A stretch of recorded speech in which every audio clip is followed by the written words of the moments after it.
E tenha em mente o seguinte, isso é muito importante, você não precisa adivinhar topo e fundo, você apenas precisa seguir as regras, simples assim.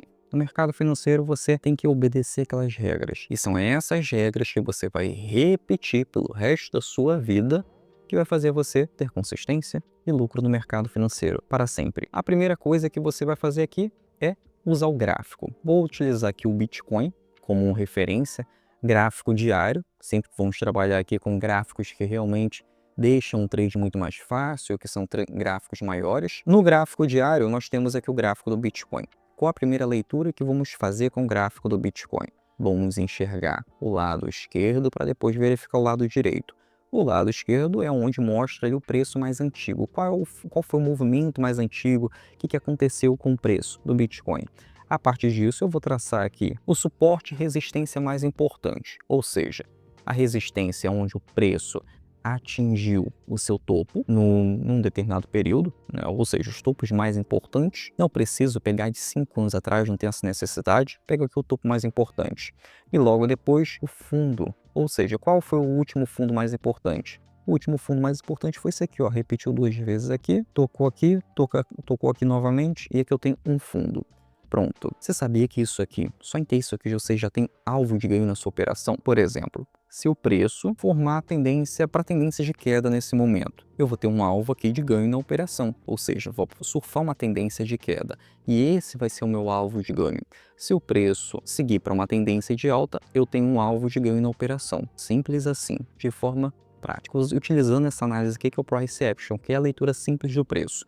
Mas existem outras ferramentas que vai fazer você ter muito mais facilidade no mercado, que é o seguinte, é quando você utiliza ferramentas como a média móvel. A média móvel eu sempre utilizo até hoje no mercado, nunca deixei de utilizar. Os meus alunos da fórmula do Swing Trade, que eu ensino ali a ter técnicas para operar, para ter rentabilidades acima de 10% por trade, utilizam as médias móveis para operar. E é a mesma coisa que eu faço toda semana. Sento, analiso os ativos que estão em tendência, aplico as médias móveis, traço alvos de ganho, entrada e stop na operação. Agendo tudo isso na corretora e pronto. Deixo o trade seguir.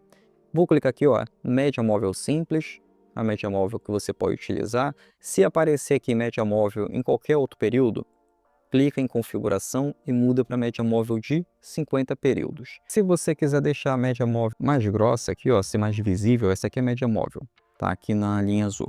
Se você quiser também mudar de cor, vem aqui no estilo dela. Esse aqui é a ferramenta TradingView, mas se você estiver utilizando outra ferramenta para operar, pode utilizar. Essa aqui é uma plataforma que é online, não precisa baixar nada, eu gosto muito de operar com ela. Vou colocar aqui na linha verde, vou colocar ela um pouco mais grossa. Tá? Aqui é a opacidade, se eu quiser deixar ela mais clarinha aqui, ou deixar ela um pouco mais grossa. Pronto. Tem a média móvel já configurada. Simples. Isso aqui levou o quê? 30 segundos para você fazer isso. O que a média móvel aqui, ela me traduz? Para deixar o trade fácil. Bati o olho, eu vou enxergar se está numa zona compradora ou uma zona vendedora. Como assim, Arion? Você pode estar me perguntando agora sobre isso. Simples assim, ó. Se a média móvel estiver abaixo do gráfico, isso indica que o preço está numa tendência de alta, ou seja, gráfico acima da média móvel, tendência de alta, primeiro filtro. Se o preço estiver abaixo da média móvel de 50 períodos, o preço está numa tendência de queda, simples também. Agora aqui, se o preço está abraçado, entrelaçado aqui à média móvel, isso indica um período de confusão.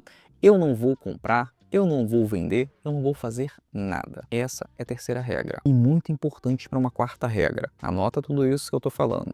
Quando o preço está afastado muito da média móvel de 50 períodos, o preço vai voltar para a média, mas antes dela voltar para a média, ela vai ficar confusa. Vai dar stop aqui, ó. Vai começar a dar stop para os traders. Isso aqui é o passado do preço. Isso aqui representa o que pode acontecer no futuro. Então, se o preço está abaixo da média móvel, indica uma tendência de queda. Se o preço começar a cruzar e ficar abraçado aqui na média móvel, não vou fazer nada, vou ficar de fora da operação, vou ficar de fora no trade. Nesse momento, no Bitcoin, o preço está abaixo da média móvel de 50 períodos. Então, a primeira regra é: vou procurar o melhor momento para entrar vendido na operação. Não vou comprar aqui para tentar descobrir fundo, não vou vender aqui para descobrir o fundo.